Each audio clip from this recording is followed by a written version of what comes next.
Despite recent gold fluctuations, why is one of the world's most renowned investors not only holding on to his reserves, but actively increasing them? If you're a gold holder or thinking about acquiring gold, stay tuned till the end when we delve deeper into what this could mean for gold's future. Economic uncertainty means you have to keep up with what's happening. Make sure you subscribe and we'll keep you in the know. Savvy investors may have noticed, despite some fluctuations, gold's remarkable resilience since February. What's driving this sustained performance? Experts point to growing concerns about America's skyrocketing national debt and declining fiscal health. Over the last 8 weeks, despite interest rates expected to remain at 23-year highs and a decrease in Middle East tensions, gold still has climbed 15%, rising and staying within $2,300 per ounce. It's great to see gold perform, but when gold is performing under economic headwinds, that means the stability of the economy is in question, and that could be a bigger problem for all of us. The 2020 deficit reached $3.1 trillion, an all-time record. The deficit the following year wasn't much better, hitting $2.7 trillion. And despite there being no crisis on the nation's radar screen, currently the Congressional Budget Office projects the annual deficit will average roughly $2 trillion a year over the next decade. The CBO additionally forecasts the national debt currently closing in on $35 trillion to rise another 60% in just the next 10 years, topping $54 trillion. We're all concerned about where the national debt is heading in 10 years. But what's more alarming is what's happening right now.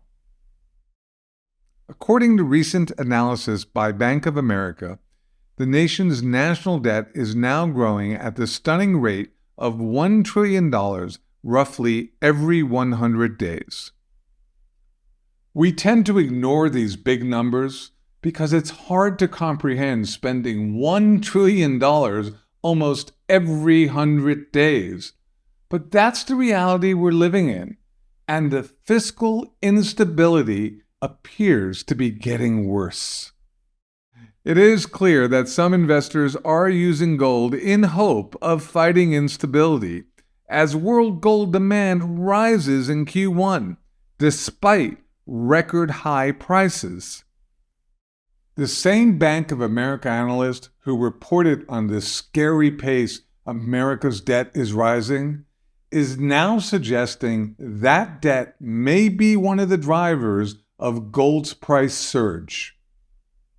When gold was $2,077 per ounce, Michael Hartnett, chief investment strategist at Bank of America, said, "Little wonder debt debasement trades are closing in on all-time highs. Since then, gold has climbed $250 per ounce."